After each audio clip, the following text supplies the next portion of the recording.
So hey guys, চলে এলাম আরও একটা নতুন ভিডিও নিয়ে। তো আজ আমরা চলে গেছিলাম ঠাকুর বিসর্জন দেখার জন্য। তো আমরা ফার্স্ট চলে গেছিলাম আমাদের কৃষ্ণনগরে ঐতিহাসিক ঠাকুর বুড়িমার কাছে। তো সবাই ভালো করে দর্শন করে নাও।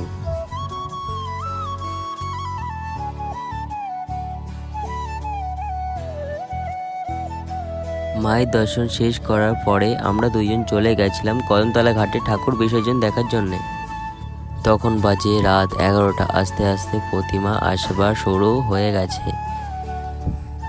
দৃশ্যগুলো এত সুন্দর যে দেখলেই গায়ের মধ্যে কাঁটা দিয়ে ওঠে।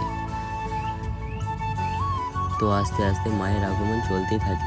মা আমাদের ছেড়ে চলে যাবে, আমাদের আবার একটা বছর ওয়েট করে থাকতে হবে মাকে দেখার জন্যে।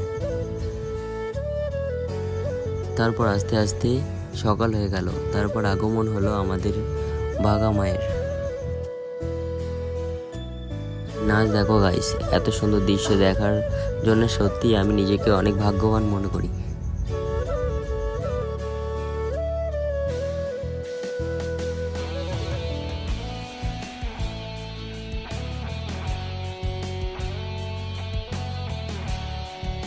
তারপর এতক্ষণ অপেক্ষা করার পর আমাদের বুড়ি মায়ের আগমন হলো, যাকে দেখার জন্য সবাই রাত জেগে বসেছিল।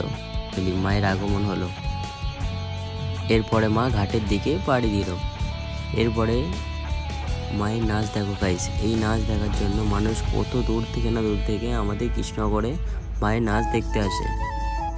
মায়ের নাচ দেখার জন্য পুরো কৃষ্ণনগর ওয়েট করেছিল। মায়ের নাচ দেখে সবাই আমরা ধন্য হয়ে যাই। কাল রাতে ঠান্ডার জ্বালায় আমার গলাটা অনেকটা বসে যায়, তাই আমি ভয়েস ওভারটা ঠিক করে দিতে পারছি না, তাও আপনাদের দেখানোর জন্য ট্রাই করলাম।